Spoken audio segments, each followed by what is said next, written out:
You may welcome. We welcome the people. Oh, wow, I think we're so ready to welcome people. Yes. All right, good morning, and thank you for joining us for today's Press Review. Today being Wednesday of December 21st in the year 2022.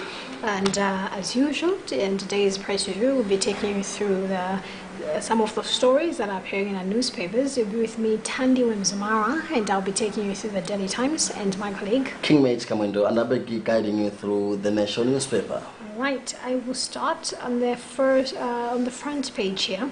The headline reads, MPs run out of questions for Chakwera, and part of the story reads that President Lazarus Chakwera did not go to Parliament to tackle questions from members of Parliament for the whole 10 months of 2022, as lawmakers did not have enough questions for the Malawi leader, the Daily Times has established. The only time Chakwera went to Parliament this year was on February 17th, when he went there to respond to questions on the State of National Address, which he presented on February 3rd.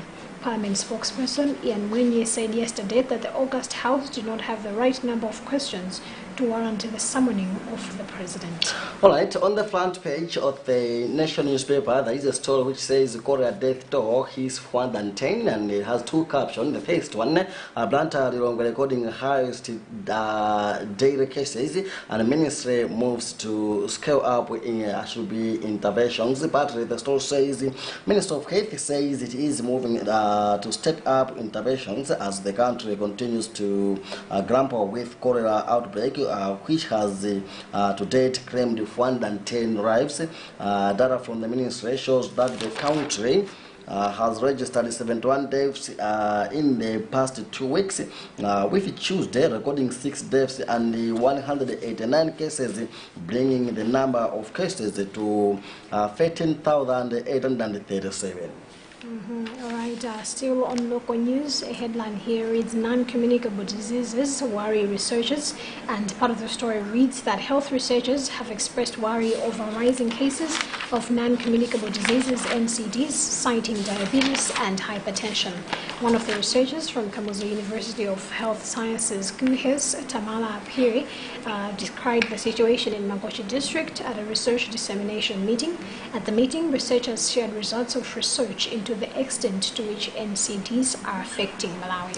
All right, now turning to business pages, consumers entitled festive spending, and it says consumers in the country are being forced to spend should be consciously this festive season as the cost of living crisis continues to bite amid reduced purchasing power. Business News has established a snap survey conducted in some retail chain stores in Luntha yesterday found that while consumers were willing to spend during this festive season, their purchases are at a much smaller scale.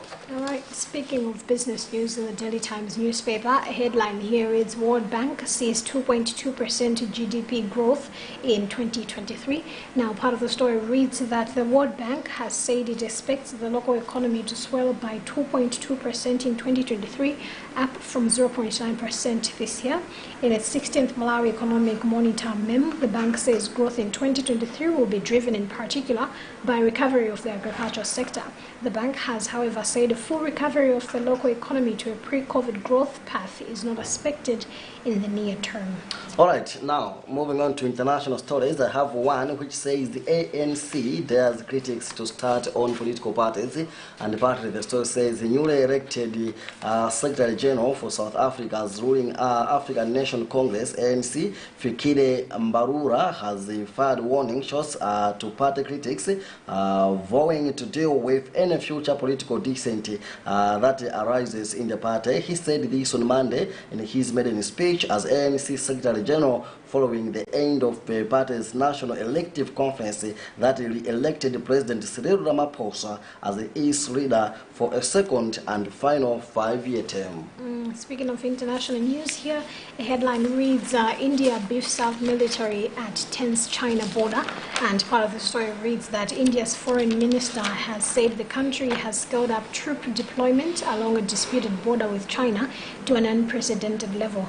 Subrahmanyan Jaishankar, and then that India would not let China unilaterally change the status quo at the border. His comments came days after Indian and Chinese forces clashed in a disputed area along the border in Arunachal Pradesh state. Alright, now turning to arts and culture pages, Malewes walks back to father's memory, and that's the headline. Part of the story says poet Q Malewes has reviewed the memory of his deceased father Justin Chimera Malewes in his new poem Father and Son. The composition is a combination of musical and lethal elements, which features Afro soul artist Helen Cindy Kandawire, who offered the melodies that were synchronized with Malewes' stanzas beautifully. The two artists have screened the poem in a way that has cultivated somber reflection. Alright, also taking one on arts and culture, a headline here reads Lucky Stars Band Hands for Promoter, and part of the story reads that Lucky Stars Band, famed for the hit Shinamfuna Mbale and led by Boniface Ndamera, has said it is ready to tour the country and treat people to live performances once a promoter is identified. Ndamera, who is visually challenged, said last Thursday at Jacaranda Cultural Center in Luntha during Sounds of Malawi acoustic session that they are raring to perform across the country as they used to do in past years, but they do not have funds. Now, to the very back page for local sports, Queens maintains 6th position. Coach says it is a wake-up call to be active. And partly the story says Malawi netball team coach Peace Chawinga Kalua has described the latest netball world rankings that has seen the Queens maintaining 6th place as a wake-up call to be active. World Netball yesterday released the rankings update, which included results of the Spur Diamond Challenge in November in South Africa. The Queens did not take part because Netball Association of Malawi could not raise the required 80 million kwacha. Alright, speaking of local sports, a headline here reads Hot Property. Sub-headline reads Nomads agreed personal terms with Eagles star, and part of the story reads that Mighty Mukuru Wanderers are closing in on signing Blue Eagles striker Gadi Chirwa despite late interest from rivals Nyasa Big Bullets to snatch the youthful forward. As of yesterday, the Nomads were in pole position to sign the striker come winger, but Bullets joined the race in an attempt to snatch the player. Sources said the player had agreed personal terms with Wanderers after snubbing Bullets. Now, my last one is an international sports news, which says Messi named BBC Sports Personality of the Year. Argentina World Cup winning captain Lionel Messi has been named BBC Sport Personality's World Sport Star of the Year 2022. Messi, 35, led Argentina to their first World Cup triumph in 36 years in Qatar. The Paris Saint-Germain forward won the tournament's Golden Ball, awarded to the best player after scoring 7 goals at his 30th World Cup.